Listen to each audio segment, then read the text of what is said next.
Salut les supporters. Une grande surprise se prépare au Vélodrome avec un transfert majeur en vue.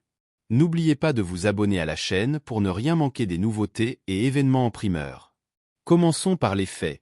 Pepe, le défenseur expérimenté de 41 ans, est très sollicité sur le marché des transferts. Son contrat avec le FC Porto se termine à la fin du mois de juin, ouvrant la voie à de nombreuses spéculations. Malgré son âge avancé, Pepe a eu une saison exceptionnelle à Porto, disputant 34 matchs, marquant 4 buts et délivrant 2 passes décisives. Pas mal pour un vétéran, n'est-ce pas? Pepe est connu pour sa robustesse et son leadership sur le terrain, des qualités qui en ont fait l'un des défenseurs les plus respectés du football mondial. Sa carrière comprend des passages mémorables au Real Madrid, où il a remporté de nombreux titres, dont la Ligue des Champions. Il n'est donc pas surprenant que son nom suscite tant d'intérêt. Jetons maintenant un coup d'œil à l'UM. Notre équipe compte déjà des noms importants comme Leonardo Balerdi, Chancel Mbamba, Bamba Dieng et Samuel Gigot. Ces joueurs ont montré constance et talent, aidant l'UM à maintenir une défense solide. Cependant, l'arrivée d'un joueur comme Pepe pourrait apporter une nouvelle dimension à l'équipe, notamment en termes d'expérience et de leadership. L'entraîneur de l'UM cherche à renforcer l'équipe pour la prochaine saison. Une petite reconstruction pourrait être envisagée, et ajouter un vétéran comme Pepe pourrait être un coup stratégique.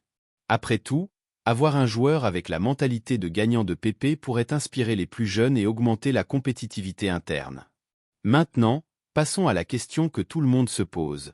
Pepe vient-il ou non à l'UM? La vérité est que les négociations dans le football peuvent être très complexes. D'après les informations récentes, l'UM a fait une proposition à Pepe. Cependant, il y a un grand mais dans cette histoire. Malheureusement, pour ceux qui espéraient ce transfert, il semble que Pepe ait refusé la proposition de l'OM. La raison? Il n'est pas prêt à prendre sa retraite et veut continuer à jouer à un haut niveau. Cela démontre l'engagement et la passion de Pepe pour le football. Il veut continuer à concourir au plus haut niveau possible, et peut-être que le projet de l'OM ne correspondait pas à ses objectifs personnels et professionnels. Mais qu'est-ce que cela signifie pour l'UM? Bien que l'arrivée de Pepe aurait été un incroyable bonus, l'équipe a déjà une défense robuste.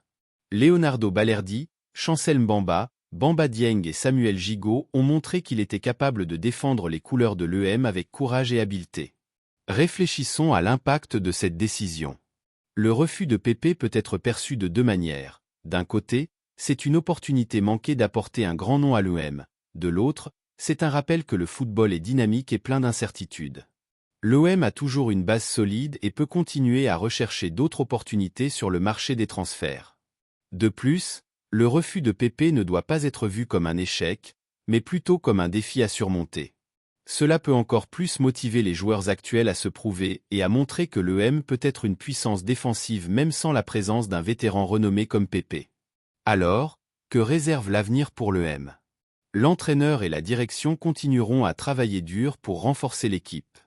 De nouveaux transferts pourraient être en vue, et la base existante est prête à se distinguer. La saison promet d'être passionnante, et nous, les supporters, serons là pour soutenir chaque étape du chemin.